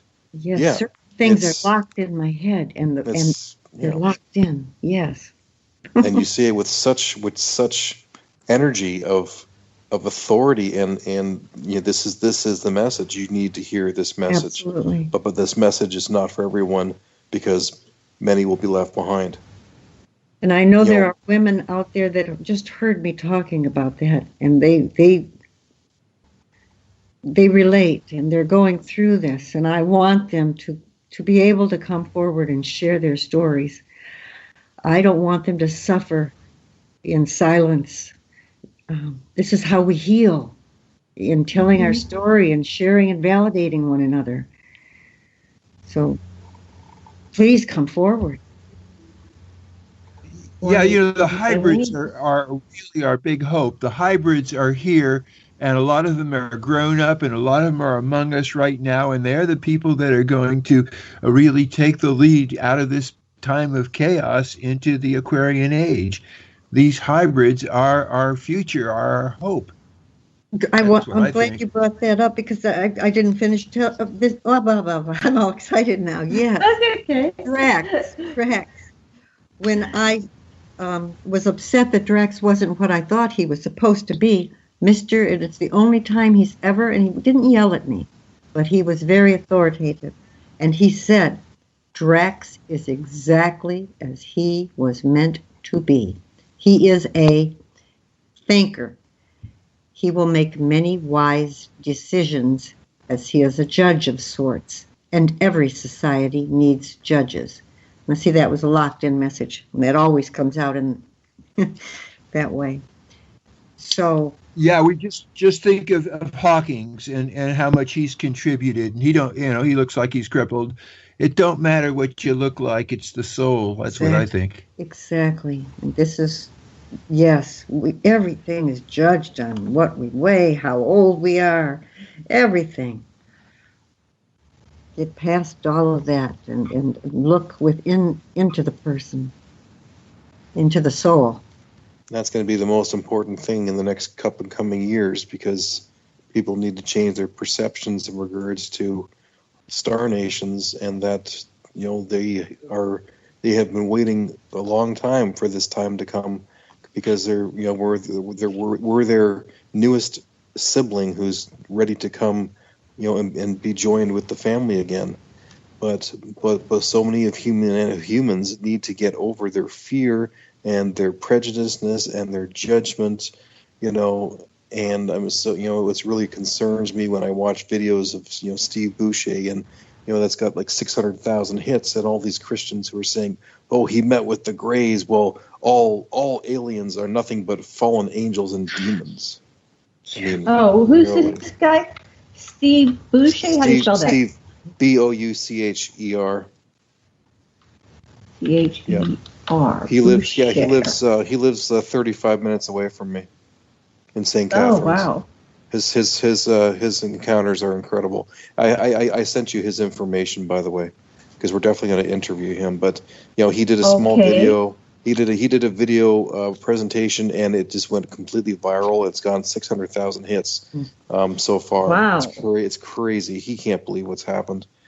But so he's saying that they're negative or something. No, not him. It's the people who are commenting on YouTube.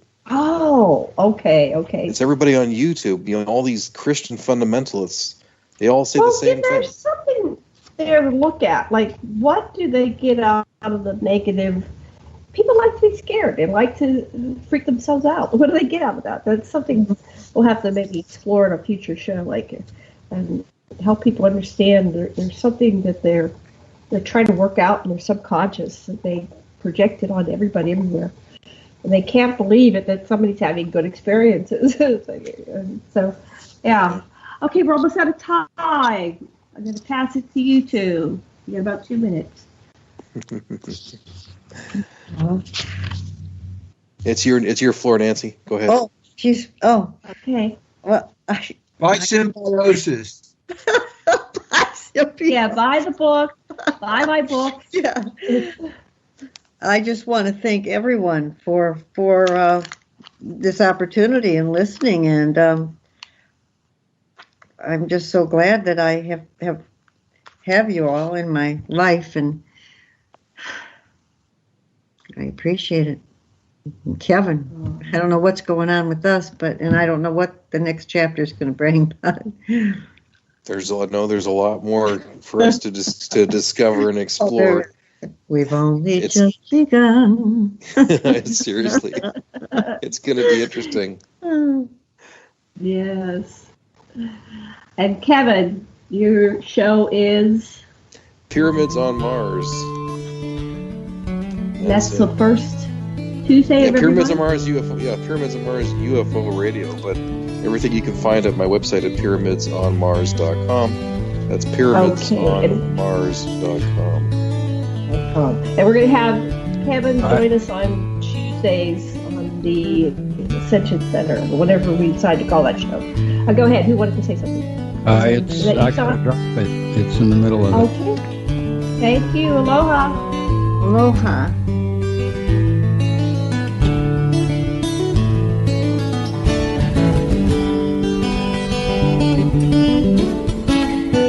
You're listening to Revolution Radio at freedomslips.com. And we'll be right back after this message.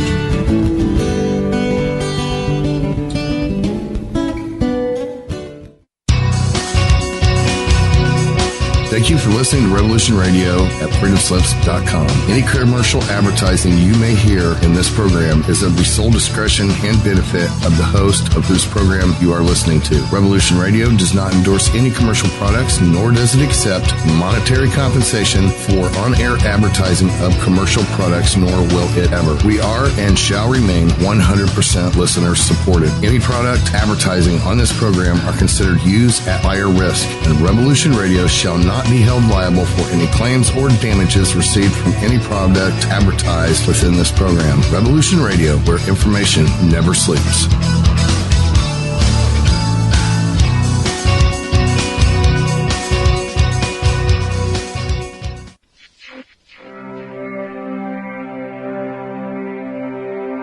Most guys freeze. That's your cerebral cortex looking for an answer it doesn't have. See? Even your brain knows you're screwed. The body's filling with adrenaline right now, whether you know it or not. Your heart's beating fast. It's getting a little harder to breathe. The neurobiological system is telling it to run, but your knees are too weak to move. Fear is not real. The only place that fear can exist is in our thoughts of the future. It is a product of our imagination, causing us to fear things that do not at present and may not ever exist. That is near insanity. Do not misunderstand me. Danger is very real, but fear is a choice. We are all telling ourselves a story. You're listening to Revolution Radio at freedomslips.com. 100% listener-supported radio. Reporting to danger. Unafraid. Right here, where information never sleeps. Revolution Radio.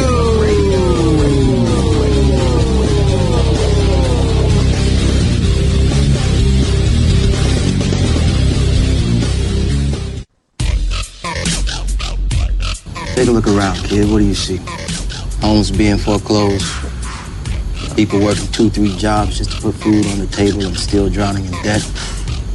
Don't get me wrong. This country was founded on great ideals and principles. They've all been ruined by the banks. Open your eyes to the banks that are robbing you. You know who my favorite president was? Oh, Thomas Jefferson. Because he saw all of this coming and tried to stop it. He fought the banks. JFK too, and they killed him for it. The banking institution is more dangerous than an army, he said.